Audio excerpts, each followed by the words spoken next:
শত্রুর সীমানায় ঢুকে বিশেষ অপারেশন কিংবা উদ্ধার অভিযান, যুদ্ধের ময়দানে ভারী ট্যাঙ্ক কিংবা ভূমিকম্পে বিধ্বস্ত কোনো প্রান্তরে ত্রাণ পরিবহন, এমন অসংখ্য কাজে পরীক্ষিত এক আকাশযান C-130 হারকিউলিস। 7 দশক ধরে বিমানটির 70টির বেশি ভেরিয়েশন 70টিরও বেশি দেশে দাপটের সাথে উঠছে, যেগুলো কখনো হয়েছে আকাশে মৃত্যুর দূত, আবার কখনো হয়েছে জীবন রক্ষার কাণ্ডারি।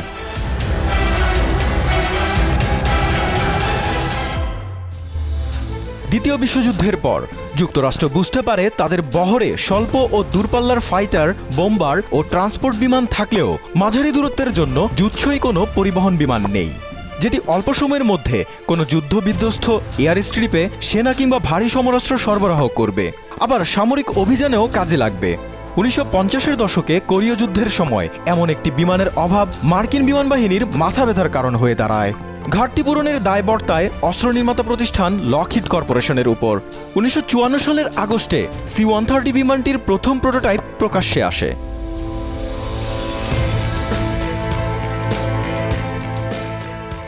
প্রথম ফ্লাইটে 30 টন ওজনের বিমানটি 800 ফুট রানওয়েতে টেক অফ করে তার সক্ষমতার জানান দেয়।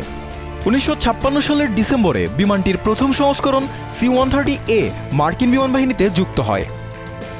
দ্বিতীয় সংস্করণ 1958 সালের নভেম্বরে মার্কিন সামরিক বাহিনীতে অন্তর্ভুক্ত হয়। C-130B মডেলে ব্যবহার করা হয় উন্নত এভিওনিক্স ও ইলেকট্রিক্যাল সিস্টেম। বেশি দূরত্ব পাড়ি দিতে যুক্ত হয় অতিরিক্ত জ্বালানি ট্যাঙ্ক। জ্বালানি সাশ্রয়ের জন্য পরিবর্তন আনা হয় এর ইঞ্জিনে।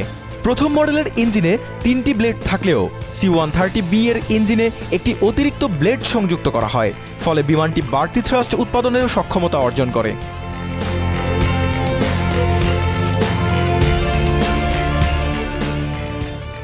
C-130 হারকিউলিস পরিচালনায় 2 জন পাইলট, একজন নেভিগেটর, একজন ফ্লাইট ইঞ্জিনিয়ার এবং একজন লোড মাস্টারের প্রয়োজন হয়।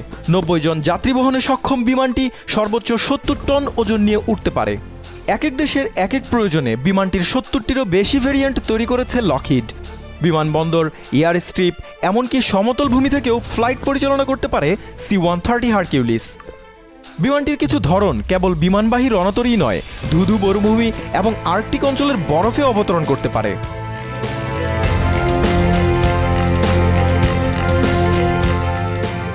কার্গো পরিবহনের পাশাপাশি হারকিউলিসের রয়েছে গানশিপ ভ্যারিয়েন্ট।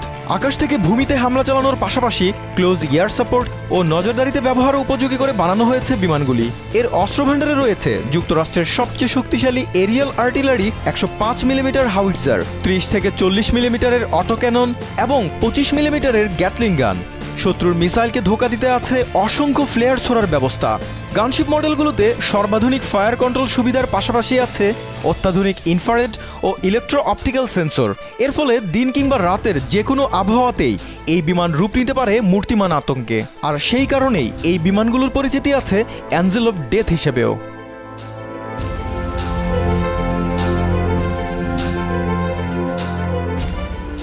সম্প্রতি বাংলাদেশ বিমান বাহিনীতে যুক্ত হয়েছে যুক্তরাষ্ট্রের তৈরি 5টি অত্যাধুনিক C-130J পরিবহন বিমান। যুক্তরাজ্যের রয়্যাল এয়ারফোর্সের সঙ্গে সরাসরি ক্রয় চুক্তি এবং মার্শাল অ্যারোস্পেস অ্যান্ড ডিফেন্স গ্রুপের সঙ্গে রক্ষণাবেক্ষণ চুক্তির মাধ্যমে বিমান বাহিনীতে এগুলো সংযোজন করা হয়। অত্যাধুনিক এভিওনিক্স ও উন্নত প্রযুক্তি সমৃদ্ধ পরিবহন বিমানগুলো রসদ ও সৈন্য পরিবহন সহ দেশ বিদেশে মানবিক সহায়তা কার্যক্রম এবং জাতিসংঘ শান্তিরক্ষা মিশনেও ব্যবহৃত হবে।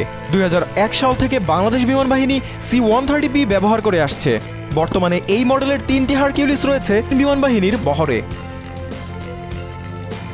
জাকারিয়া হোসাইন, যমুনা নিউজ।